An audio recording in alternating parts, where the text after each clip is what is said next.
आप LT grade की तैयारी कर रहे हों, चाहे डी ट्रिपल एसबी की तैयारी कर रहे हों या आप जीआईसी लेक्चरर की तैयारी कर रहे हो, उसमें 30 नंबर आप लोगों को पता है कि आपके जीएस के आने वाले हैं। उस 30 नंबर में आपके 5 से 7 क्वेश्चन मेरे हिसाब से वो आपके हिस्ट्री के रहेंगे। हिस्ट्री आज हम लोग समझने वाले हैं, हिस्ट्री में किस तरह से चीज़ें कैसे पढ़नी है। हमें फुल डिटेल में नहीं पढ़ना है, जितना कंटेंट मैं आपको दूंगा उतना आपके लिए इनफ रहेगा, इसलिए पूरा डिटेल में आप चीज़ें समझिएगा, जानिएगा। और अगर अच्छा लग रहा हो तो ज़्यादा से ज़्यादा शेयर कीजिएगा और चैनल को सब्सक्राइब कीजिएगा। हम बात करें अगर हम एंशिएंट हिस्ट्री यानी प्राचीन भारत का इतिहास, तो उसमें सबसे पहले इतिहास में ये आता है कि भाई भारत का नामांकन कैसे हुआ होगा। तो उसमें महाकाव्य और पुराणों में ये कहा जाता है कि भारत को भारतवर्ष के नाम से जाना जाता था। और भारत के जो है, भारत जो है का देश है। और भारत किसका देश है? भारत के निवासी रहने वाले यानी भारतीय का जो है, यानी भारत की जो संतान है वो ही धीरे धीरे करके क्या है, भारतवर्ष। ये बात उसमें कही गई, महाकाव्य और पुराणों में ये निहित है। यूनानी लोग जो थे वो इंडिया कहते थे, भारत को क्या कहते थे? इंडिया के नाम से। फिर मुस्लिम इतिहासकार आए, मुस्लिम इतिहासकारों ने हिंदुस्तान के नाम से भारत को देखा। ऐसे धार्मिक और ऐतिहासिक ग्रंथों की बात करें तो उसमें स्रोत होंगे, धार्मिक स्रोत, ऐतिहासिक स्रोत, विदेशी यात्राओं का विवरण हो, उसके बाद पुरातात्विक संबंधी स्रोत, ये सभी स्रोत इसके अंदर देखने के लिए मिलेंगे। अगर हम धार्मिक स्रोत और ऐतिहासिक ग्रंथ की बात करें तो धार्मिक ग्रंथ ये बताते हैं, जैसे आपको पता टोटल 10 होंगे, जैसे वेद होगा, ब्राह्मण होंगे, पुराण होंगे, वेदांग होंगे, उपनिषद होंगे, स्मृत ग्रंथ होंगे। उसके बाद होगा धर्मसूत्र, आरण्यक होंगे, जैन साहित्य और बौद्ध साहित्य, यानी टोटल ये आपके वैदिक साहित्य के नाम से देखने के लिए मिलेंगे। फिर आएगा आपका ऐतिहासिक ग्रंथ। ऐतिहासिक ग्रंथ में ये चीज़ें लिखी हुई मिलेंगी, जैसे अर्थशास्त्र जो है कौटिल्य की लिखी हुई रचनाएं में से एक है। राजतरंगिणी जो है कल्हड़ की रचना है। चचनामा जो है वो अली अहमद की रचना है। अष्टधाई जो है पाणिनि की रचना है। और गार्गी साहित्य जो है कात्यायन की रचना है। और महाभाष्य जो है वो पतंजलि की रचना है। तो ये सब ऐतिहासिक ग्रंथों में देखने के लिए हमें मिलेगा। अब हम शुरुआत करें वेद के बारे में, तो वेद जो है वो भारत का सर्व प्राचीन ग्रंथ है। संकल्पना की बात करें तो ये महर्षि कृष्ण देवप्रायण वेद व्यास ने जो है इसकी जो है वेद की जो है संकल्पना की थी। ठीक है, वेद की बात करें तो ये अपरोढ़ यानी देवताओं का रचना माना जाता है, देवताओं का रचना माना जाता है। वेद जो है एक प्रकार का देवताओं का रचना माना जाता है। वेद का अर्थ जो है वो ज्ञान से संबंधित है। वेद होते हैं टोटल 4 प्रकार के, ऋग्वेद, सामवेद, यजुर्वेद और अथर्ववेद। अगर आप ध्यान से समझने का प्रयास करें तो इसे ये जो आपको ऋग्वेद, सामवेद और उसके बाद यजुर्वेद है, इसे वेद त्रयी कहा जाता है, वेद त्रयी के नाम से जानने के लिए मिलेगा। ऐसे ही हम अगर ऋग्वेद की बात करें तो ऋग्वेद का जो अर्थ है वो क्या है, तो इसका मतलब ये है कि ऋचाओं के क्रमबद्ध ज्ञान का संकल्पना ही क्या है, ये ऋग्वेद कहा जाता है। इनमें अगर हम विभाजन की बात करें तो इसके अंदर जो है आपको 10 मंडल मिलेंगे, 28 सूक्तियाँ मिलेंगी, 464 जो है ऋचाएँ मिलेंगी, जिसके अंदर जो है 25 इंद्र हैं, 200 अग्नि है और पढ़ने वाले जो ऋषि हैं होत्र के नाम से देखने के लिए मिलेंगे। मैं आपको ये बताना चाह रहा हूँ कि जो 10 मंडल हैं उसमें प्रत्येक मंडल किसी जो खास ऋषि परिवार को रिलेट करता है, जैसे गोत्र मंडल जो है वो उसी को रिलेट करता है। तो कुछ चीज़ें आपको इसके अंदर जानकारी रखनी है। अगर इन्फॉर्मेशन जानकारी के लिए मैं आपको बताऊं तो जो आर्य की राजनीतिक प्रणाली थी आर्यों की, उसमें तीसरा मंडल जो रचना जो विश्वामित्र द्वारा की गई थी उसमें गायत्री मंत्र का वर्णन किया गया है। ओम भूर्भुवः स्वः तत्सवितुर्वरेण्यं भर्गो देवस्य धीमहि धियो यो न प्रचोदयात्। तो उसमें जो आप देखेंगे सूर्य देवता सावित्री को समर्पित किया गया है। इसमें अगर हम समझने और डिटेल में तो 8 जो है विमंडल आप लोगों को दिखेंगे जो हस्तलिखित ऋचाओं का वर्णन करती हैं। 9 मंडल हैं जो सोमदेव को समर्पित हैं। 10वां मंडल अगर आप देखेंगे तो चतुर्वाण जो है व्यवस्था के लिए है। चतुर्वाण व्यवस्था का मतलब होता है ब्राह्मण, क्षत्रिय, वैश्य और शूद्र व्यवस्था जिसे कहते हैं। इनके कर्तव्यों का वर्णन में है जो है जिसे धर्मसूत्र कहते हैं। अगर ये क्वेश्चन आ जाए, मान लो ऐसा कि क्वेश्चन मुश्किल है आना, लेकिन अगर ये आ जाए तो इतना ध्यान रखिएगा कि जो 10वां मंडल है वो किसको दिखाता है, तो ब्राह्मण, क्षत्रिय, वैश्य और शूद्र को प्रदर्शित करता है, जिनमें उन्हें धर्मसूत्र से बांधा गया है। ठीक है, अगर ऐसे हम बात करें सामवेद के बारे में, जो सामवेद है वो गाए जा सकने वाले ऋचाओं का संकल्पना करता है, मतलब गाए जा सकने वाले ऋचाएं जो हैं उसकी संकल्पना करेगा। भारतीय संगीत का जनक मानते हैं। ठीक है, पाठ्यकर्ता जो होते हैं उन्हें पुरोहित कहा जाता है, और जो आगे उससे उन्हें चल करके उद्ग्राहित के नाम से देखने के लिए मिलेगा। ऐसे हम यजुर्वेद की बात करें तो यजुर्वेद जो होता है वैदिक कर्म कांडों का वर्णन करता है। वैदिक कर्म कांड मतलब जितने भी औषधियाँ हैं ये इसी में आई। उसके बाद जो पाठ करता है वो यजुर्वाव कहलाता है। यजुर है ना, तो यजुर्वाव कहलाता है। उसके बाद इसके अंदर गद्य और पद्य दोनों देखने के लिए मिलेंगे, तो ये चीज़ ध्यान रखना है आपको। जो चीज़ें जो इंपॉर्टेंट है उतना ही मैंने लिखा है, ठीक है। चौथा अगर बात करें अथर्ववेद के बारे में, तो अथर्ववेद में सबसे आखिर में रचित जो है वेद है, इसका क्रम कभी कभी पूछ लेता है, तो ऋग्वेद, सामवेद, यजुर्वेद और फिर बाद में क्या आता है अथर्ववेद देखने के लिए मिलता है। अगर हम रचयिता की बात करें तो अथर्व ऋषि द्वारा ये जो अथर्ववेद है वो रचा गया था। अगर जानकारी के लिए मैं आपको बता दूं तो रोग निवारण, तंत्र मंत्र, जादू टोना आदि इसके अंदर निहित है। सामान्य मनुष्य के विश्वास और अंधविश्वास इन सब के बारे में जो है इसके अंदर निहित किया गया। फिर अर्थ जो है अर्थ और वेद जो है में सभा समिति को प्रजापति के 2 पुत्रियों को कहा जाता था। कन्याओं के जन्म की निंदा की गई थी इसमें, ठीक है। ऐसे बहुत सारी चीज़ें आप लोगों को देखने को मिलेगा। अब हम बात करेंगे वेदांग या सूत्र जो है साहित्य क्या होता है, तो वेदों को समझने हेतु वेदांग की रचना की गई थी। संख्या की बात करें तो इनकी संख्याएं 6 होंगी। 6 संख्याओं में क्या क्या वर्णित है, तो शिक्षा है जिसमें उच्चारण की बात की जाएगी, कल्प है जिसमें श्रम और समारोह की बात होगी, व्याकरण होगा, और होगा निरुक्त जिसमें शब्दों की उत्पत्ति की बात की जाएगी। इसी क्रम में हम आगे बढ़ें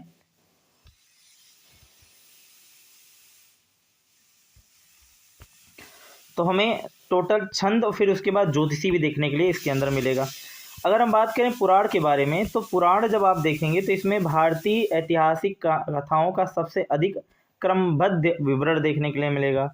रचनाएं जो हैं इसमें लोहार्स ऋषि या उसका पुत्र जो है उग्रश्रवा, अब ये नाम जो है इतना इम्पोर्टेंट तो है लेकिन इतना ज़्यादा इस एग्जाम के लिए इम्पोर्टेंट नहीं है। मैं आपको ओवरऑल बता रहा हूँ, सभी के लिए इम्पोर्टेंट अपने आप में ये हिस्ट्री देखने के लिए मिलेंगी।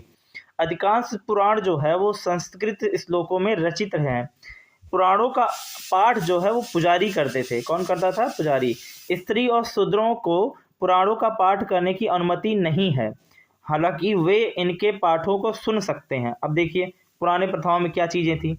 नेम ऑफ, अगर हम बात करें यहाँ पर नेम ऑफ जो पुराण है वो टोटल 18 मिलेंगे, और प्रमुख जो पुराण इसमें है वो मत्स्य पुराण है, विष्णु पुराण है, वायु पुराण है, ब्राह्मण पुराण है और भगवत पुराण है। सबसे प्राचीनतम पुराण जो है वो मत्स्य पुराण देखने के लिए मिलता है। ब्राह्मण ग्रंथ में अगर हम बात करें तो ब्राह्मण के ग्रंथों में जो यज्ञों और कर्मकांडों के जो है विधान बताए गए हैं, जिसके लिए प्रमुख जो है वो ब्राह्मण ग्रंथ हैं। जैसे ऋग्वेद जो है, जिसमें आप देखेंगे ऋग्वेद में, तो ऋग्वेद में आपको ऐतरेय जो ब्राह्मण है उसके बारे में गणित चीज़ें मिलेंगी, और संख्याय या कैसितकीय ब्राह्मण आप लोगों को देखने को मिलेंगे। यजुर्वेद में आप देखेंगे तो शुक्ला जो है शुक्ल आपको दिखेंगे यजुर्वेद, और कृष्ण यजुर्वेद 2 देखने के लिए मिलेंगे। शुक्ल यजुर्वेद में देखेंगे तो आपको शतपथ जो है ब्राह्मण देखने के लिए मिलेंगे, जिसमें स्त्री को पुरुष की अर्धांगिनी बताया जाता है। उसके बाद कृष्ण जो है यजुर्वेद देखेंगे, जिसमें तृतीय ब्राह्मण देखने के लिए मिलेंगे, त्रेता युग के ब्राह्मण देखने के लिए मिलेंगे। फिर आएगा सामवेद, जिसमें जैननीय ब्राह्मण और पंचविश यानी कि तांड्य ब्राह्मण देखने के लिए मिलेंगे। उसके बाद अथर्ववेद आएगा, जिसमें गोपद ब्राह्मण देखने के लिए मिलेंगे। फिर आएंगे आपके मैथिली में आपको स्त्रियों की सबसे ज़्यादा जो है बेकार स्त्री, इसमें सब स्त्रियों की सबसे बेकारी स्त्री इसके लिए कहा जाता है, ठीक है। उसके बाद इसमें आप देखेंगे मैत्रीय ब्राह्मण में तो शराब जुआ की तरफ स्त्री को पुरुष का तीसरा प्रमुख दोष माना जाता रहा है, मैत्रीय जो है। उसके बाद अगर आप देखेंगे तो इसमें आपको मनुस्मृति देखने के लिए मिलेंगे। मनुस्मृति में सबसे प्राचीनतम स्मृति ग्रंथ माना जाता है, जिसमें संघ का ग्रंथ जो कहा गया है नारद स्मृति जो है, जिसमें गुप्त काल की जानकारी देखने के लिए मिलेगी। फिर आएगा बौद्ध साहित्य, जो जरूरी पॉइंट मैंने उसमें लिखा है, आप पढ़ते जाएंगे समझते जाएंगे चीज़ें। जातक की बात करें तो बुद्ध के पूर्व जन्म की कहानी इसमें है। त्रिपिटक की बात की गई, त्रिपिटक में सुत्त पिटक, विनय पिटक और अधिगम पिटक, अधिधम पिटक है, ये याद रखेगा। जिसकी भाषाएं जो है वो पाली में लिखी गई हैं। अगर पूछा जाए इनकी भाषाएं किस में लिखी गई हैं त्रिपिटक की, तो इनकी भाषाएं पाली में लिखी गई हैं। इनका अर्थ अगर हम त्रिपिटक देखें तो 3 जो है टोकरियां, ये क्वेश्चन आया हुआ है। त्रिपिटक का अर्थ जो है क्या है, त्रिपिटक का अर्थ है 3 टोकरियां, याद हो जाएगा आप लोगों को, ठीक है। कथा, अगर हम बात करें कथा वस्तु के बारे में, तो हिनाय जो है बौद्ध का प्रमुख जो है ग्रंथ है। महात्मा बुद्ध का परिचय जो है, जीवन चरित्र इसके अंदर निहित है। जैन साहित्य के अंदर, जैन साहित्य में आगम को कहते हैं, जैन साहित्य को आगम कहते हैं। प्रमुख साहित्य अगर हम देखें तो भगवती सूत्र, कल्प सूत्र। भगवती सूत्र में महावीर स्वामी के जीवन का कृत्य लिखा हुआ है। कल्प सूत्र में जैन धर्म का प्रारंभिक इतिहास है। और लास्ट में आप देखेंगे तो 12 अंग, इनके जैन धर्म के 12 अंग देखने के लिए मिलेंगे। अगर हम ऐतिहासिक ग्रंथ की बात करें तो उसमें अर्थशास्त्र देखने के लिए मिलेगा। अर्थशास्त्र के लेखक जो हैं वो कौटिल्य हैं, जिसे विष्णुगुप्त या चाणक्य के नाम से देखने के लिए मिलता है। भारत का जो है मैकाले जो है आपको चाणक्य को देखने के लिए मिलता है, यानी भारत का मैकाले कौन है, चाणक्य को ही कहा जाता है। विषय की बात करें तो ये मौर्यकालीन राजनीतिक, सामाजिक और आर्थिक स्थिति पर विषय इसका निहित है, तो विषय से भी क्वेश्चन आ सकता है।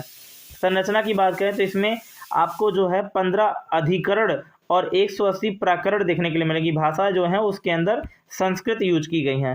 राजतरंगिणी की बात करें तो राजतरंगिणी के लेखक कल्हड़ हैं, ठीक है। उसके बाद ये भाषाएं संस्कृत में लिखी गई हैं। विषय जो है कश्मीर का इतिहास राजतरंगिणी में है। फिर उसके बाद फहरनामा को क्या बोलते हैं, चचनामा के नाम से जाना जाता है। इसके लेखक जो है अली अहमद हैं। ये फारसी अनुवाद है मोहम्मद अली बिन अब्दुल बकर कुफी जो है ये इसके अनुवाद करता है। विषय जो है वो सिंध पर अरबों का विजय है और भाषाएं जो है वो अरबी में लिखी गई है, अरबी मतलब उर्दू भाषा में। अष्टधाई जो है, अष्टधाई उसके लेखक जो है पाणिनि देखने के लिए मिलते हैं। संस्कृत व्याकरण का प्रमुख ग्रंथ माना जाता है। व्याकरण का मतलब इसको ट्रांसलेट करके रखा गया है। मौर्य पूर्व और मौर्य युगीन राजनीतिक व्यवस्थाओं की जानकारी इसके अंदर निहित है।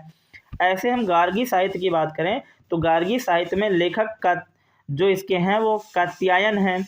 विषय की बात करें तो इसमें ज्योतिषी और भारत पर होने वाले यवन आक्रमण की जानकारी इसके अंदर देखने के लिए मिलती है, ठीक है।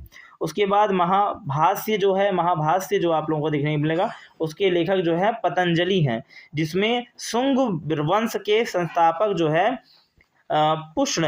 पुष्य मित्र जो है शुंग के पुरोहितों का वर्णन है।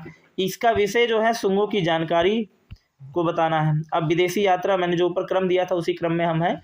विदेशी यात्राओं का विवरण बात करें तो यूनानी रोम लेखक रहे हैं, फिर चीनी लेखक रहेंगे, आरबी लेखक रहेंगे, फिर अन्य कुछ लेखक रहेंगे। अब हम समझते हैं इनके लेखकों के बारे में।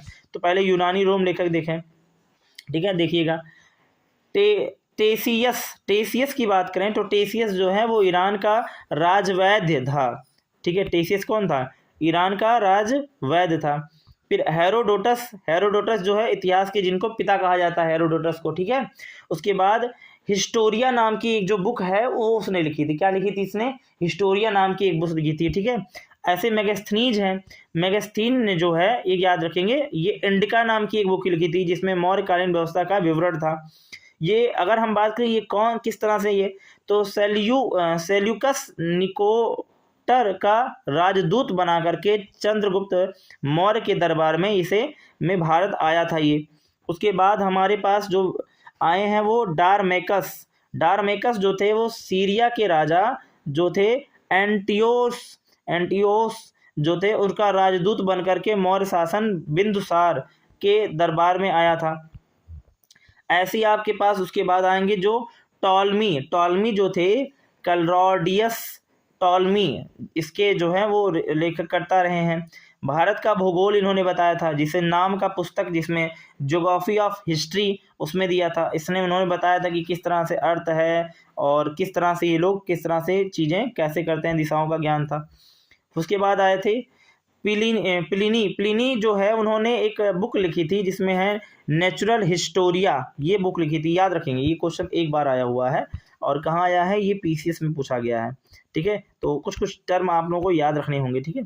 अगर हम बात करें नेक्स्ट चीनी लेखक के बारे में, तो चीनी लेखक सबसे ज़्यादा जो होता है फाहियान जो था ये गुप्त वंश के राजा चंद्रगुप्त द्वितीय यानी विक्रमादित्य के दरबार में आया था। इसने एक बुक लिखी थी, उसमें बौद्ध राजाओं का अभिलेख है। ठीक है, बौद्ध राजाओं का अभिलेख है। फारगोजी नाम की इसने एक बुक लिखी थी। ठीक है, ऐसे में बात की इसमें जानकारी क्या दी है इसने गुप्त काल के जो है स्पेशली मध्य प्रदेश के समाज और संस्कृति के बारे में इसने लिखा है। किसने लिखा है? तो फाहियान ने लिखा। ये बात आप लोग याद रखेंगे। ठीक है, अगर हम बात करें यहाँ पर तो दूसरा जो आया रहा है वो है सुंगयान जो है 1518 में भारत आया था। सुंगयान 1518 ईस्वी में भारत आया था। ये अपनी 30 वर्ष की यात्रा में बौद्ध धर्म की जो है प्रवृत्तियों को एकत्रित किया था, जितने भी बौद्ध धर्म की प्रवृत्तियां उसको एकत्रित किया था। वेनसोंग जो है वो भारत आया था। वेनसोंग जो है जिसको स्वेन स्वांग भी कहते हैं, वेनसोंग को स्वेन स्वांग के नाम से भी जाना जाता है। ये जो यात्रा करते हुए 1629 से लेकर के 1649 ईस्वी तक आया। शासनकाल बोले तो ये हर्षवर्धन के शासनकाल में आया था। इसने एक बुक लिखी थी जो वो हुई था वेनसांग का यात्रा विवरण। उसने एक बुक लिखी थी वेनसांग का यात्रा विवरण, जिसमें उसने हर्षकालीन व्यवस्था और 138 देशों के विवरण के बारे में लिखा था। वेनसांग ने बिहार में स्थित नालंदा विश्वविद्यालय में अध्ययन और अध्यापन का कार्य भी किया था। इसने वहां पर अध्ययन किया था। वेनसांग के समय नालंदा विश्वविद्यालय के कुलपति जो थे आचार्य शीलभद्र थे। ये क्वेश्चन इंपॉर्टेंट है, ये मैं बोल रहा हूँ कि वेनसांग के समय में जो है नालंदा विश्वविद्यालय के कुलपति कौन थे? तो याद रखना आचार्य जो है शीलभद्र थे। जो इंपॉर्टेंट पॉइंट लगेगा मैं बोलता भी रहूंगा। चीनी यात्री का भारत का आक्रमण जो है, भारत का आक्रमण देखेंगे तो इसमें कैसे, तो पहले कैसे किस तरह से लोग आए। तो पहले आया कौन? फाहियान, फिर उसके बाद क्या आया? सुंगयान, फिर आएगा वेनसोंग, फिर आएगा इतिसांग जो है 7वीं सदी के अंत में आया था। 7वीं सदी के अंत में आया था। ठीक है, अब अरबी लेखक की बात करें तो अरबी लेखक में जो है अलबरनी बहुत ज़्यादा फेमस है, इसका तो आपने सुना ही होगा। महमूद गजनवी के साथ भारत आने वाला अरबी लेखक था। महमूद गजनवी के साथ भारत आने वाला अरबी लेखक था, जिसने एक बुक लिखी थी किताब उल हिंद या तहकीक ए हिंद या भारत की खोज। ये नाम इतना फेमस है, मैंने पूरे नाम लिखे हैं, आप देखिएगा ये ध्यान से। किताब उल हिंद या तहकीक ए हिंद या भारत की खोज नामक अल बरूनी ने एक बुक लिखी थी जो भाषाएं अरबी भाषाएं में थी, जिसके अंदर चैप्टर कितने थे? 80 चैप्टर थे। जानकारी क्या मिली हमें? धर्म, दर्शन, त्योहार और खगोलीय विज्ञान के बारे में, समाज के बारे में इसने लिखा है। राजपूत काल की सामाजिक और राजनीतिक स्थितियों के बारे में लिखा है। फिर इसी हिसाब से दूसरे जो आए जिसका नाम था इब्न बतूता। क्या नाम था? Ibn Battuta. ये अफ्रीका महाद्वीप के मोरक्को देश के यात्री जो मोहम्मद बिन तुगलक थे उसके शासनकाल में भारत ये आया था। इसने एक पुस्तक यानी यात्रा वृत्त नाम की एक रिहला या रेहला, ये याद रखिएगा, रिहला या रेहला नामक एक अरबी भाषा में पुस्तक लिखी थी, जिसमें दिल्ली सल्तनत की जानकारी और डाक व्यवस्था का विवरण इसमें है। इब्न बतूता ने मोहम्मद बिन तुगलक यानी ने 1333 ईस्वी में दिल्ली का काजी यानी न्यायाधीश बना दिया गया। इसको इतना देखा कि इसने अच्छे तरीके से काम किया तो इसको क्या बना दिया गया? न्यायाधीश बना दिया गया था। किसने बनाया था? मोहम्मद बिन तुगलक ने। इसके बाद कुछ अन्य जो है हमारे पास लेखक रहेंगे, मैं बताऊंगा। एक लेखक का नाम है तारानाथ, जो तिब्बती लेखक के रूप में जानते हैं। इन्होंने एक बुक लिखी थी। बुक का देखिए 2-2 3-3 नाम मैंने लिखा है। तेंग्यूर नाम से बुक फेमस है। तेंग्यूर या तेंग्यूर या कैंग्यूर, ये दोनों नाम याद रखेंगे, दोनों नाम से देखने के लिए मिलते हैं। फिर मार्को पोलो आया था भारत में। मार्को पोलो 13वीं सदी में लास्ट में जो है पांड्य राज की यात्रा जो है उसने की थी। पांड्य इतिहास के बारे में इन्होंने बताया था। इटली का रहने वाला यात्री था, इटली का है। चीन की यात्रा की थी और उसके चीन के मंगोल शासक यानी कुबलाई खां के बारे में इसने जो है अपना पूरा का पूरा विवरण बताया था। ठीक है, मार्को पोलो। ठीक है, याद रखिएगा। अब मैं आपको बताने वाला हूं जो है पुरातत्व संबंधी स्रोतों। ठीक है, ये इंपॉर्टेंट है, पुरातत्व संबंधी स्रोतों के बारे में, जिसमें हम पहले देखेंगे अभिलेख, फिर स्तंभ लेख देखेंगे जिसमें सिक्के व अन्य देखेंगे। अगर हम इसमें स्टडी देखें तो इसे एपियोग्राफी के नाम से जाना जाता है। जब अभिलेख पढ़ेंगे तो इसमें एपियोग्राफी के नाम से जाना जाता है। उसके बाद अगर हम देखें इसमें स्टडी करेंगे तो न्यूमेटिक्स के नाम से जाना जाता है, न्यूमेटिक्स के नाम से जाना जाता है ये सिक्कों और अन्य चीज़ों का अध्ययन। तो महत्वपूर्ण जो है अभिलेख और स्तंभ लेख हम लोग देखते हैं, जैसे हाथी गुम्फा जो अभिलेख है वो तिथि रहित, तिथि इसमें नहीं था, तिथि रहित जो है वो अभिलेख है, जिसमें कलिंग राजा खारवेल जो है उसने जो है ये लिखा था, भारतवर्ष का नाम का पहला जो है जिक्र किया था इसने। उसके बाद आपको जूनागढ़ अभिलेख मिलता है, जिसे गिरनार अभिलेख के नाम से भी जाना जाता है, जिसमें रुद्रापन के जो है शेष मिलते हैं, ठीक देखने के लिए मिले। फिर उसके बाद नासिक जो है अभिलेख मिलेगा, जिसमें शासक गौतमी बल्छी देखने के लिए मिलेंगे, ठीक है।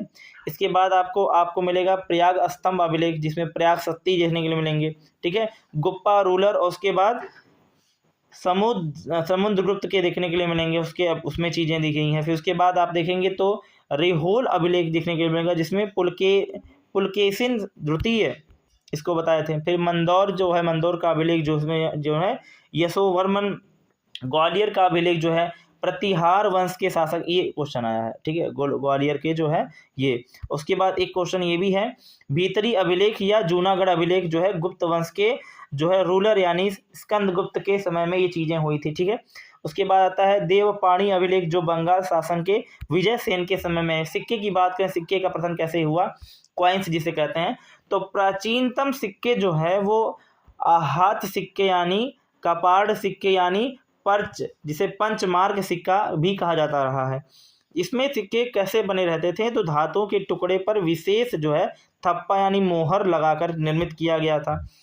सर्वप्रथम सिक्कों पर जो है लेख लिखा गया था, और ये जो लेख लिखा गया था ये यवन शासक के द्वारा जो है ये लेख लिखा गया था, ग्रीक रूलर थे।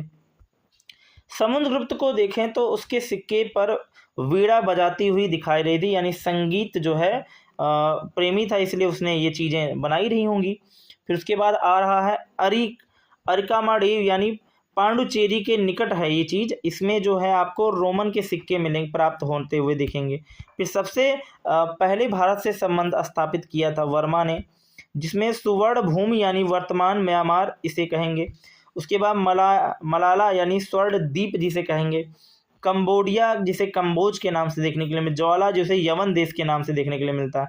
अब देखिए ये सब नाम बदल रहे हैं हुए हैं और ये इसका संबंध है। अब ऐतिहासिक काल में हम अगर देखें तो इतिहास किस तरह से है, अब हम लोग उस पॉइंट तक पहुंच गए जहां से एक्चुअल लोग शुरुआत यहीं से करते हैं। मैंने आपको डिटेल में पीछे इतना ज़्यादा टाइम मैंने लेकर के समझाया है, ऐसा नहीं है कि उसमें से क्वेश्चन नहीं है। जैसे बहुत सारे क्वेश्चन जैसे वैंग सांग ने पुस्तकें चीज़ें क्या कैसे, वो सब चीज़ें बहुत इंपॉर्टेंट है, उसे एक बार आप रिवाइज करके देख लेंगे, नहीं तो स्क्रीनशॉट लेंगे। अब हम इतिहास के बारे में देखेंगे, उसके स्रोत के बारे में। इतिहास प्रागैतिहासिक काल, आदि ऐतिहासिक काल और ऐतिहासिक काल के नाम से देखने के लिए मिलेगा। इसका कोई लिखित साक्ष्य नहीं है, ओनली जो है आर्कियोलॉजिकल सोर्स इसके मिले हैं। इस हिसाब से हमने जो है प्रागैतिहासिक काल समझना जानना शुरू किया। फिर आया आदि ऐतिहासिक काल, इसमें लिखित साक्ष्य हैं परंतु पढ़े नहीं जा सकते, मतलब अपनी भाषाओं में उन्होंने ऐसे ऐसे लिखा है कि हम पढ़ ही नहीं पाएंगे, ठीक है, जिसे प्रोटो हिस्टोरिकल पीरियड के नाम से देखने के लिए मिलेगा। फिर आएगा हिस्ट्री यानी कि ऐतिहासिक काल, इसमें आप देखेंगे सभी प्रकार के जितने भी सोर्स हैं वो हमें देखने के लिए मिलते हैं, उसे हम पढ़ लिख समझ सब भी चलते हैं। तो शुरुआत करें हम पहले कि भाई साक्ष्य क्या होता है, ठीक है, जिसे एविडेंस कहते हैं। तो एविडेंस जो होता है उसमें क्या होगा, आधुनिक मानव जिसे होमोसेपियंस के नाम से देखने के लिए मिलता है, इसका विकास लगभग 30 से 40 हजार वर्ष पूर्व माना जाता रहा है, साक्ष्य ये रहा है।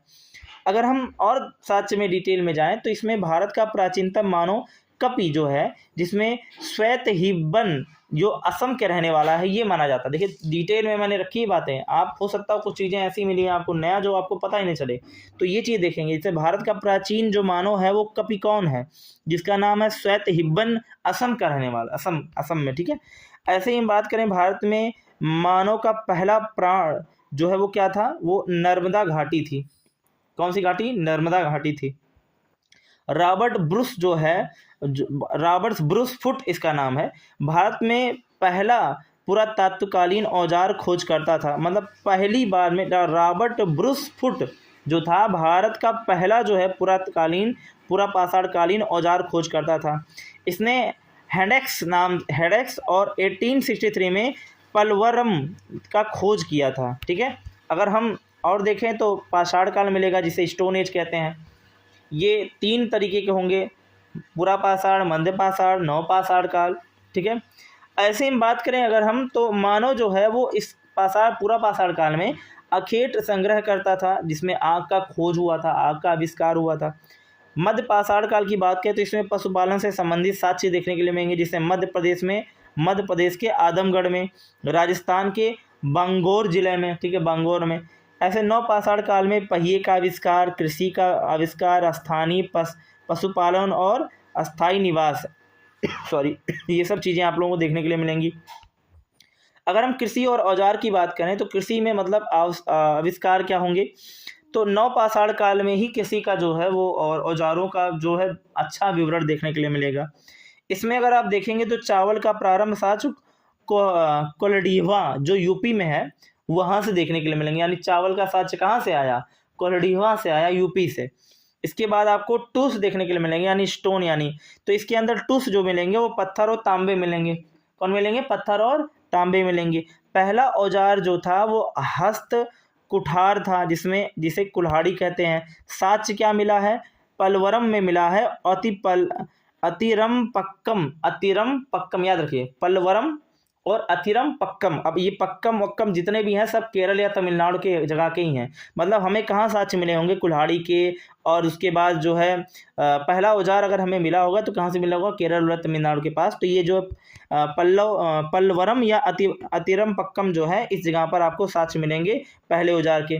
प्रथम फसल अगर आप देखोगे तो क्या मिला था इन्होंने गेहूं और जौ देखने के लिए मिलेंगे, गेहूं का और जौ का फसल जो है प्रथम देखने के लिए मिलेगा, जिसका साक्ष्य जो है वो मेहरगढ़ से पश्चिम बलूचिस्तान पाक से देखने के लिए मिलेगा। पश्चिम बलूचिस्तान पाक से देखने के लिए मिलेगा, वहां से क्या मिला था, साक्ष्य मिले थे किसके, गेहूं और जौ के, मेहरगढ़ से। कौन से गढ़ से, मेहरगढ़ से। ठीक है, अगर हम और डिटेल में बात करें तो हमें देखने के लिए बर्तन के आधार पर अगर हम देखें तो बर्तन के आधार पर प्राचीन संस्कृति जिसमें पूर्व हड़प्पा स्थल मिलेंगे, जिसमें मालवा साहित्य, जिसे काले और लाल बर्तन यहाँ से देखने के लिए मिलेंगे।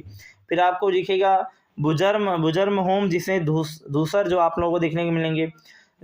उसके बाद आपको कुछ साहित्यिक चीज़ें देखने को मिलेंगी, जिसमें जोवेर्स जिसमें साहित्य मिलेंगे, जिसमें ताम्रपाषाण साहित्य और इनाम गांव देखने के लिए मिलेंगे।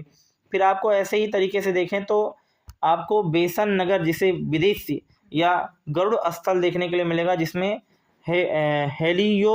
हेलियोडोरस जो आप लोगों को देखने के मिलेंगे। ये मध्य भारत के भगवत धर्म के विकास के हेतु जो है प्रमाणित है।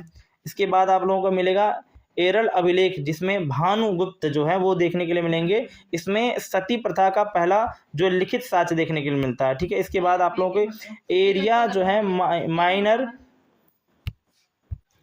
तो इसमें वैदिक जो है देवता देखने के लिए मिलेंगे, जिसमें इंद्र, मित्र, वरुण, नास्त्य और का पहला उल्लेख देखने के लिए मिलता है। देखो ये सब जो साक्ष्य हैं ये एक बहुत ही ज़्यादा क्रिटिकल चीज़ है। हम लोग तो आज आसानी से पढ़ ले रहे हैं, लेकिन जब इसे खोजा गया होगा, बताया गया होगा, तो काफ़ी लोगों द्वारा मेहनत की गई होगी। सिंधु घाटी सभ्यता की बात करें, इंदुस वैली सिविलाइजेशन, तो ये 2040 बीसी से 1700 बीसी के मध्य विकसित नगरी जो है सभ्यता है। इसमें आद्य ऐतिहासिक यानी प्रोटो हिस्टोरिक एज की बात करेंगे। उसके बाद इसे कांस्य युगीन की सभ्यता कहते हैं, ब्रॉन्ज एज भी कहा जाता है। उसके बाद मुख्य निवासी इसके अंदर जो रहेंगे वो द्रविड़ रहेंगे, भूमध्य सागरीय प्रजाति से संबंधित है। अब देखिए जो भी मैंने लिखा डाटा वो उतना काफ़ी है आपके लिए।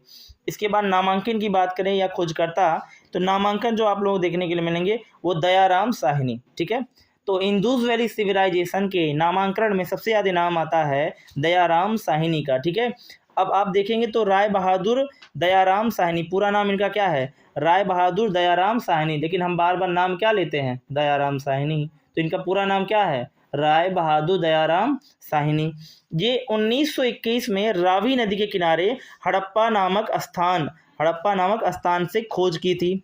और अगर हम देखें तो हड़प्पा जो होता है वो सभ्यता विकसित यहीं से हुई। हड़प्पा सभ्यता के बाद जो हड़प्पा सभ्यता है वो क्या है, तो हड़प्पा सभ्यता की जो खोज है वो रखाल दास बनर्जी की देन है। रखाल दास बनर्जी ने 1922 में सिंधु नदी के किनारे मोहनजोदाड़ो की भी खोज के बारे में देखा था। वो याद रखेंगे। तो सिंधु घाटी जो आप लोगों को सिंधु घाटी के किनारे मोहनजोदाड़ो की खोज की थी, जिसमें सिंधु घाटी सभ्यता फिर आएंगी। फिर अगर हम देखें तो मेसोपोटामिया का अभिलेख देखने के लिए मिलेगा, जिसमें हड़प्पा सभ्यता के लिए जो है मेलुआ शब्द का प्रयोग किया था। ये याद इंपॉर्टेंट है। हड़प्पा सभ्यता जो है, हड़प्पा जो है सभ्यता के लिए मेलुआ शब्द का प्रयोग किया था, किसमें? मेसोपोटामिया के इस अभिलेख में। सिंधु घाटी का सभ्यता का जो विस्तार है, अगर आप देखेंगे तो इस तरह से मैंने लिखा है, याद रखिए, जिसे त्रिभुजाकार विस्तार देखने के लिए मिलेगा। अगर आप पूरब में देखेंगे, ईस्ट में देखेंगे, तो इसमें आलमगीरपुर, जिसमें मेरठ यूपी में है, और हिंडन नदी है। आलमगीरपुर में कौन सी नदी है? हिंडन नदी देखने के लिए मिलेगी। पश्चिम में आप देखेंगे तो आपको सुतका गंडोर, जिसे बलूचिस्तान में इसे दासक नदी देखने के लिए, इसके अंदर कौन सी नदी बहती है? दासक नदी देखने के लिए मिलेगी। फिर आप जब देखेंगे तो पूरा पश्चिम उत्तर आएगा आपका नॉर्थ, जिसे कहेंगे, जिसे मांडा आएगा, जिसमें चिनाब नदी देखने के लिए मिलती है। इसके बाद आपको साउथ में देखेंगे तो दौमताबाद आएगा।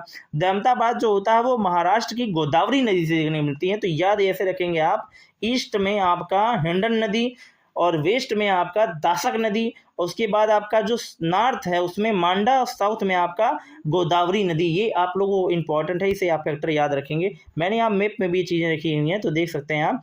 यहाँ देखेंगे तो आपको ये चतुर्कोणीय जो है आपको व्यवस्था देख रहे हैं। चतुर्कोणी का मतलब 4 कोण की व्यवस्था, जो ऊपर बताया मैंने वो सब चीज़ें हैं। जैसे आप देखेंगे तो यहाँ आपका है आलमगीरपुर, इसमें है मांडा, इसमें सुतका गंडोर, और इसमें क्या है?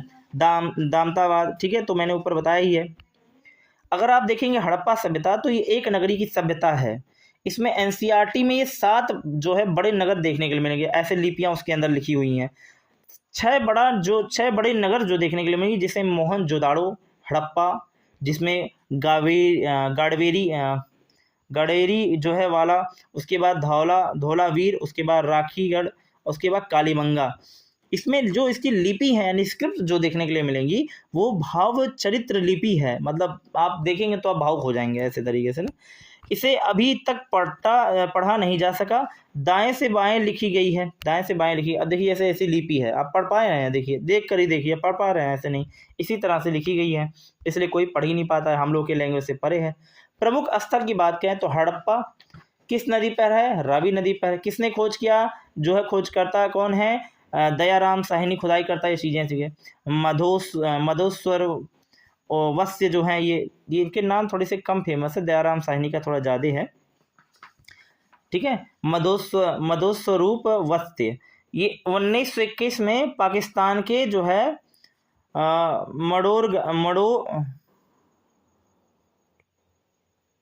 मंडगोवरी जो है जिले में इसका जो है खोज हुआ है। ये मंडगोवरी, हाँ सही है बेटा, ठीक है।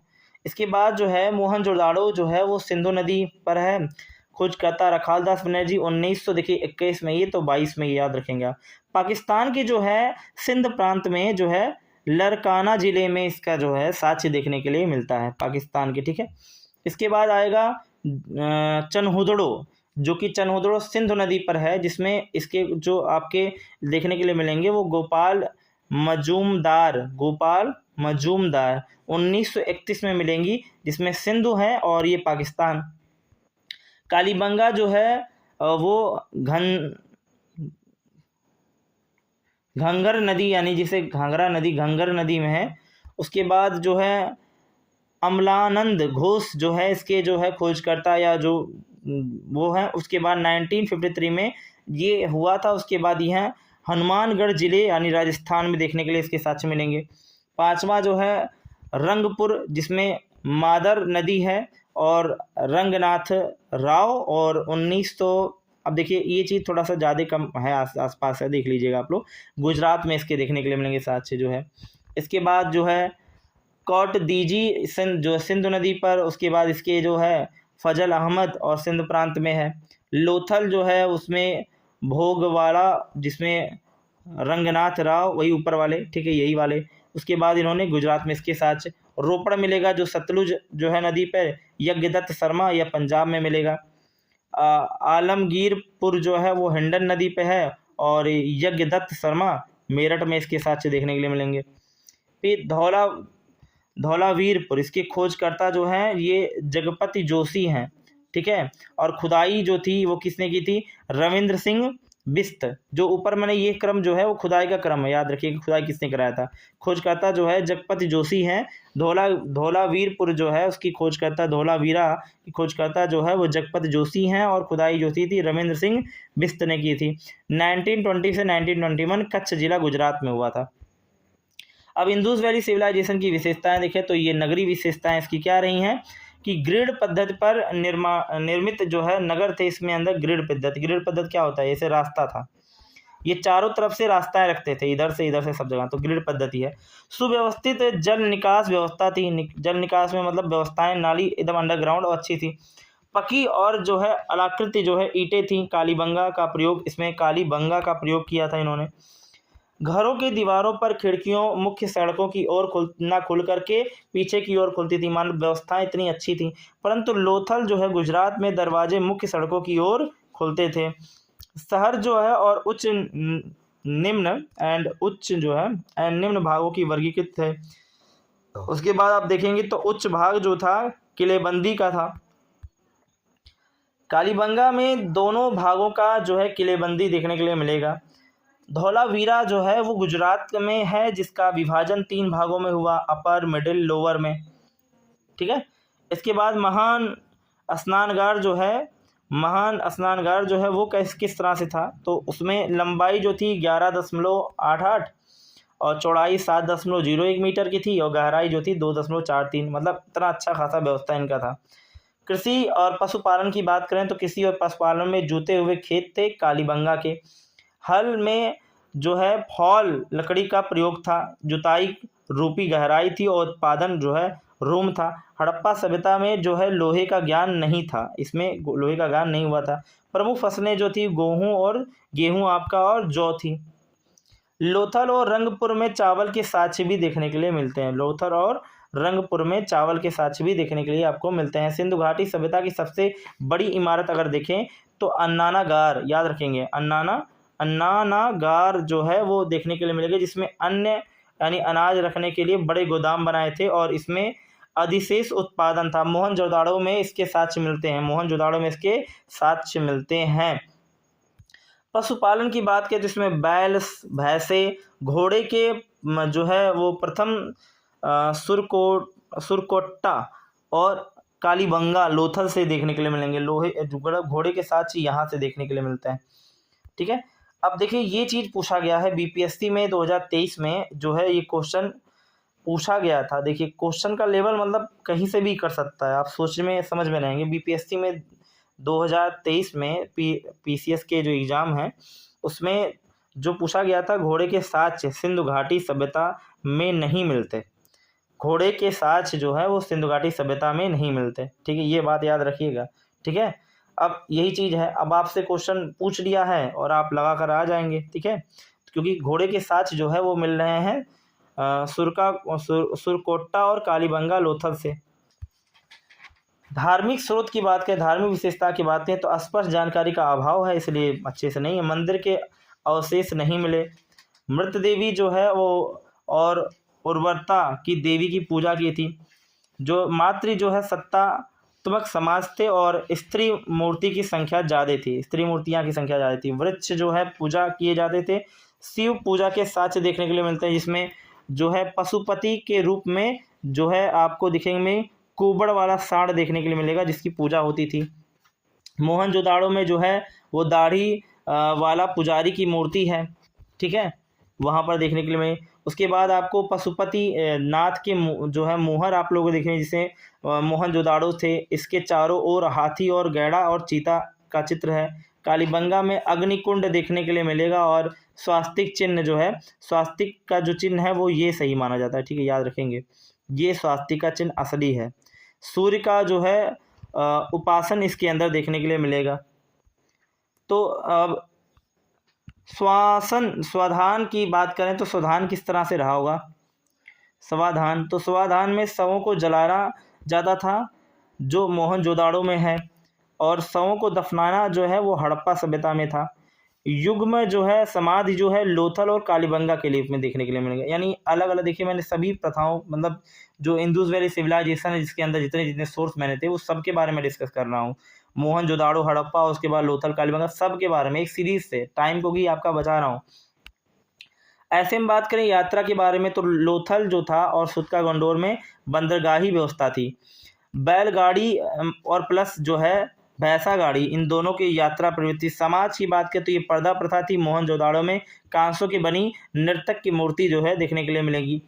जीवन शैली की बात करें तो इसमें चन्होदड़ों में अगर आप देखेंगे तो मन के जो है कारखाने थे और सूती ऊन और वस्त्री है। पासा जिसमें देखने में शिकार और मनोरंजक जो है कार्य देखने के लिए, डिजाइन वाले काले रंग के बर्तन देखने के लिए मिलेंगे। व्यापार की बात करें तो मोहर प्रयोग किया गया था। हड़प्पा की एक मोहर पर एक श्रृंगी पशु की आकृति देखने के लिए मिलेंगी। मानक जो है कि इकाई देखने के लिए 16 के अनुपात में। विदेशी जो व्यापार है वो देखने के लिए मिलेगा। साथ ही साथ सिंधु काल के दौरान जो विदेशी जो है वो व्यापार जो किए थे वो क्या था, तो देखिएगा ध्यान से, ये इंपॉर्टेंट फैक्टर है थोड़ा सा। तांबा जो है वो उसका प्रमुख देश जो उस समय था बलूचिस्तान, ओमान और उसके बाद खैतड़ी था। चांदी की अगर बात करें तो चांदी अफगानिस्तान और ईरान जो है व्यापार का केंद्र। सोने की बात करें तो सोना कर्नाटका, अफगानिस्तान और ईरान था। टिन की बात करें जिसे एसन कहते हैं, उसका अफगानिस्तान और उसके बाद ईरान था। सीसा की बात करें यानी पीबी की बात करें तो इसका ईरान था। गोल्ड क्या होता है, एयू होता है। चांदी क्या होता है, एजी होता है। तांबा क्या होता है, सीयू होता है। इस तरह से था। शासन की बात करें तो संभवतः वाणिज्य जो है व्यापारी वर्ग का था रहा हुआ। सिंधु घाटी सभ्यता के पतन के कारण क्या थे? पहले नंबर नदी का सूखा जल था, नदियों का मार्ग परिवर्तित हो जाएगा, बाढ़ का आना था, बाह्य आक्रमण था और जलवायु परिवर्तन हो गया। अलग अलग स्थलों के पतन के लिए अलग अलग कारणें हैं, मतलब सभी का कारण अलग अलग है। पिंगाल जो है मोहनजोदाड़ो और हड़प्पा के जुड़वा राजधानी थे। पिंगौल जो है याद रखेंगे, पिंगौल जो आपका है वो मोहनजोदाड़ो और हड़प्पा के जो है ये जुड़वा राजधानी थे। स्वतंत्रता के बाद जो है देखें तो सर्वाधिक जो है हड़प्पा सभ्यता के स्थल गुजरात में देखने के लिए मिलेंगे, गुजरात में खोजे गए थे। फिर टेराकोटा जो है वो आग में पकड़ी हुई मिट्टी थी। सबसे प्रमुख जो है सबसे बड़ा स्थल जो है वो राखी गढ़ी और मोहनजोदाड़ो है। ये दोनों स्थल सबसे आधे इंदुस वैली सिविलाइजेशन के। मोहनजोदाड़ो की बात करें तो अगर इसका स्थान और साक्ष्य कहाँ देखने के लिए मिलेगा, तो शाब्दिक अर्थ मोहनजोदाड़ो का मतलब है मृतकों का टीला। देखो ये क्वेश्चन आया हुआ है, मोहनजोदाड़ो का अर्थ क्या होता है, तो मृतकों का टीला। मोहनजोदाड़ो का अर्थ क्या है, शाब्दिक अर्थ क्या है, मृतकों का टीला। सबसे बड़ा अन्नागार जो है वो है दाढ़ी वाली पुजारी की मूर्ति। स्नानागार की बात करें तो शव के जलाने के साक्ष्य हैं। पशुपति की मोहर है और नर्तक की कांस्य मूर्तियां हैं। ये सब पॉइंट अब जो बोल रहा हूँ ये बहुत इंपॉर्टेंट है। हड़प्पा की बात करें तो इसमें एक श्रृंगी पशु की मोहर मिलेंगी और साथ ही साथ मृत देवी की मूर्ति देखने के लिए मिलती है, मातृ देवी की मूर्ति देखने के लिए मिलती है। अगर हम कालीबंगा की बात करें तो इसका अर्थ जो है काली चूड़ी होती है। ये जो अर्थ मैं बता रहा हूँ ये सब इंपॉर्टेंट है। जैसे कालीबंगा का जो है वो अर्थ क्या होगा, काले रंग की चूड़ी होगी। इसके बाद इसके अंदर 7 अग्निकुंड देखने के लिए मिलेंगे। चूड़ियों का जो है कारखाना देखने के लिए मिलेगा। जोते हुए खेत का साक्ष्य देखने के लिए मिलता है। अलंकृत जो है ईंटों का साक्ष्य है। सुतका गंडोर यानी गुजरात में आपको घोड़े के अवशेष मिलेंगे। देखिए ये क्वेश्चन इंपॉर्टेंट है, देखिए यही क्वेश्चन जो मैंने बता रहा हूँ बीपीएससी में है। किस में अवशेष मिला, तो सुतका गंडोर में मिला था। धौलावरी में जो है आप देखेंगे तो इसका अर्थ क्या है, सफ़ेद रंग का कुआं। धौलावरी का अर्थ क्या है, सफ़ेद रंग का कुआं। देखिए ये आप कहीं लिख लीजिए जो मैं बता रहा हूँ, इतना पॉइंट आपके लिए जितना मैं पढ़ा रहा हूँ ये सब चीज़ें इंपॉर्टेंट है।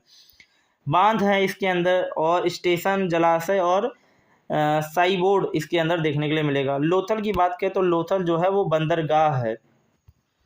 लोथल क्या, बंदरगाह, जिसे गोदीवाड़ा या डॉकार्ड के नाम से जाता है। सिंधु घाटी का मैनचेस्टर कहा जाता है। धान और घोड़े के साथ इसमें मिलते हैं। 5 अग्निकुंड हैं जो है युग्म समाधि है। मनके बनाने की कारखाने हैं। हाथी दांत का पैमाना इसके अंदर है। वैदिक सभ्यता की हम बात करेंगे 1500 से लेकर के बीसी से लेकर के 600 बीसी हम लोग आ चुके हैं, जिसमें ऋग्वेद पढ़ेंगे, उत्तर वैदिक पढ़ेंगे, उसके बाद चीज़ें देखेंगे। तो जो वैदिक सभ्यता है वो आर्यों द्वारा विकसित ग्रामीण सभ्यता है। इसमें आर्य क्या है, आर्य का मतलब होता है श्रेष्ठ, इसका अर्थ होता है जो है श्रेष्ठ। इसका अर्थ क्या है? श्रेष्ठ है। मूल निवासी जो है वो मध्य एशिया में, और प्रोफेसर जो है मैक्स मूलर ने इसके बारे में ज्ञान और चीज़ें बताई थी। सर्वप्रथम पंजाब और अफ़गानिस्तान के में सिंधु नदी के आसपास जो है बसे लोग जो है वो इसके साक्ष्य देखने के लिए मिलेंगे। इसकी भाषाएं संस्कृत में रही होंगी, और जो है सप्त सैन्य प्रदेश देखने के लिए मिलता है। अगर हम ऋग्वेद में इसके राजनीतिक व्यवस्था की बात करें तो राजनीतिक व्यवस्था तीन तरह से रहेंगी, जिसमें प्रशासनिक इकाई जो है वो राष्ट्र यानी राजा रहता है। जन उसे कहते हैं, जैसे राष्ट्र, जन, विश्व, ग्राम, उसके बाद कुल होता है। ये क्रम देखिएगा, ध्यान रखिएगा, ये क्रम पूछा गया है कई बार, ठीक है। सब इंपॉर्टेंट चीज़ें हैं जो बता रहा हूँ। राजा जिसके अंदर जो है, फिर उसके बाद राजा के बाद जनपति, शिवपति, ग्रामीण, और उसके बाद कुलपति यानी कुलप जिसे कहते हैं। प्रमुख जो है अधिकारी जो हैं वो धार्मिक अधिकारी हैं, जिसमें पुरोहित, जिसे वशिष्ठ और विश्वामित्र देखने के लिए, पुरोहित किसे? वशिष्ठ और विश्वामित्र देखने के लिए मिलेंगे। गुप्तचर जो है उसे अस्पर्श के नाम से जाना है। दुर्गपति जो है वो पुरस्थ थे, और उसके बाद चारागाह यानी गोचार, और भूमि का अधिकार जो है वाजपति देखने के लिए मिलेंगे। फिर पुलिस की बात करें, वो अपराधी पकड़े हुए जो है उसे उग्र के रूप में देखने को मिलते हैं। नाम है सारथी, और रथ चलाने वाले को जो बोला जाता था उसे क्या कहते हैं? सुतत या रथकार कहा जाता था। रत्नियों यानी अधिकारी को की संख्या जो थी वो टोटल कितनी थी? 12 थी। सभा और समिति की बात करें तो राजों की सलाह देने वाली संस्थाएं थी। सभा की बात करें तो श्रेष्ठ जो है लोगों की संस्था थी, राज्यसभा की तरह देखने के लिए मिला इसका। समिति जो थी वो सामान्य लोगों के साथ और लोकसभा जो है की तरह थी, यानी समाजी लोगों के संस्था थी और लोकसभा की तरह थी। स्त्रियों की बात करें तो स्त्रियां ऋग्वैदिक काल में सभा और समिति में भाग लेती थीं। युद्ध जो था, युद्ध के लिए जो है गृहस्थ शब्द का प्रयोग था, जिसमें गायों की खोज की गई थी, गायों की खोज की थी। फिर दशयज्ञ युद्ध जो था वो परुपाड़ी रावी नदी के तट पर राजा सुदास, जिन्होंने भारत कालीन जन थे, और 10 जैनों के माध्यम से लड़ा था और विजयी हो गए थे। युद्ध की जानकारी जो है ऋग्वेद के 7वें मंडल में मिलती है। भारत के कबीले का गुरु जो था वो विशिष्ट था। जब अन्य 10 कबीले के गुरु मिलते थे तो उसे विश्वामित्र को बनाया जाता था। सिंपल, जो 10 विश्वामित्र के जो गुरु मिल जाते थे, जब कबीले के 10 कबीले के गुरु जो थे वो विश्वामित्र की उपाधि धारण करते थे। सामाजिक जानकारी अगर देखें तो वर्ण व्यवस्था थी, जिसमें ऋग्वेद के 10वें मंडल के पुरुष सूक्त में वर्ण व्यवस्था का वर्णन था। 4 वर्ग में ब्राह्मण, क्षत्रिय, वैश्य और शूद्र थे। ऋग्वेदीन काल में जो है विभाजन का आधार और कर्म थे। उसके बाद जो है पितृसत्ता समाज था, और उसके बाद देखेंगे तो आपको देखने के लिए मिलेगा क्या? स्त्रियों की स्थिति अच्छी थी, और शिक्षा का जो अधिकार है जिसमें आपको देखने के लिए मिलेगा लोपामुड और घोषा। उसके बाद आपको देखने के लिए मिलेगा सिकता और आपाला विश्वास आदि जो है विदुषी महिलाएं देखने के लिए मिलती हैं। बाल विवाह का इसमें और पर्दा प्रथा नहीं थे, और साथ ही साथ आप लोगों को पति के साथ यज्ञ में बैठती थीं। विधवा जो है विवाह प्रचलित थे। उसके बाद आमाजू यानी जीवन भर अविवाहित रहने वाली स्त्रियां भी थीं। ऋग्वैदिक कालीन जो है देवता जो थे वो इंद्र थे, जिसमें युद्ध जो है का देवता भी कहते हैं, वर्षा का देवता भी कहते हैं। पुरंदर यानी किले, दुर्ग की जो थे को तोड़ने वाला था। वरुण की बात करें तो समुद्र का देवता यानी विश्व के नियामक एवं शासक थे, और ऋतु परिवर्तन दिन और रात करता थे। पृथ्वी के एवं सूर्य का निर्माता भी माना जाता था। अगर हम बात करें ग्रह, सबसे प्राचीन आकाश का देव माना जाता रहा है। मरु जो है वो आंधी तूफान के देव थे। सोम जो है वनस्पति के देव। उषा जो है वो प्रभाती या उत्थान के देव। अश्विन जो थे वह विपत्ति का हरने वाला देव था। पूषण जो थे वो पशुओं का देव था। विष्णु जो थे वो विश्व के संस्थापक, संरक्षण और पालनकर्ता माने जा रहेंगे। ठीक है। फिर आपके जीवन शैली की बात करें तो इसमें जीवन शैली जो है मनोरंजक थी। इसमें संगीत और रथ दौड़ी और घुड़दौड़ी ये है। संगीत का जनक जो है वो सामवेद को कहा जाता है, जिसमें आपको बताया मैंने है ये कि जो प्रिय पशु जो था वो था घोड़ा। मुख्य पेय जो था वो मतलब मेन ड्रिंक क्या करते थे, सोमरस यानी वनस्पति से प्राप्त होता था। ये सोमरस जो था, सोमरस कहाँ से प्राप्त होता था, वनस्पति से प्राप्त होता था। वस्त्र की बात करें 3 प्रकार का, जिसे वास, अधिवास और उष्ण उष्णवीय श्रीय। और नीव की बात करें तो अंदर जो है पहनने वाले वस्त्र को नीव ही कहा जाता था। मुख्य व्यवसाय जो पशुपालन और कृषि था। धातु की बात करें तो लोहा, उसके बाद अयस्क जिसमें स्याप और अयस्क मिलेंगे, तांबा, उसके बाद लोहित अयस्क मिलेंगे। उसके बाद वस्तु विनिमय प्रणाली की बात करें तो आदान प्रदान का माध्यम भी था। पाड़ी की बात करें तो पाड़ी का मतलब व्यवहार के लिए दूर दूर जाने वाले व्यक्ति को पाड़ी कहा जाता था। ये शब्द जो इम्पोर्टेंट है। उसके बाद बैकनाट यानी सूदखोर क्या बोलते थे, किसे बोला जाता था, बैकनाट और सूदखोर उसे कहते थे जो ब्याज पर ऋण देने वाला था, उसी को बोला जाता था। ऋग्वैदिक जो नदियां हैं वो सबसे पवित्र जो है महत्वपूर्ण नदी है सरस्वती नदी देखने के लिए मिलेंगी। सर्वाधिक उल्लेखित नदी जो है वो सिंधु नदी देखने के लिए मिलती है। प्राचीन काल, प्राचीन नाम, आधुनिक नाम, प्राचीन नाम और आधुनिक नाम हम कुछ देखेंगे, जिसमें आपको देखने के लिए मिलेगा। ये सब संस्कृत वाक्यांश है तो थोड़ा बहुत समझने में दिक्कतें आपको हो सकती हैं, लेकिन ये है कि आसान है। बितस्ता देखेंगे तो झेलम नदी को कहते हैं। अस्कनी नदी जो है वो चेनाब नदी इस समय आधुनिक में है। उसके बाद परुषणी नदी जो है वो रावी नदी है। सतुदी नदी जो सतलुज नदी है। विपाशा नदी व्यास नदी है। सदानी नदी जो है गंडक नदी है। कुंभा जो है वो काबुल नदी आप लोगों को देखने को मिलेगी।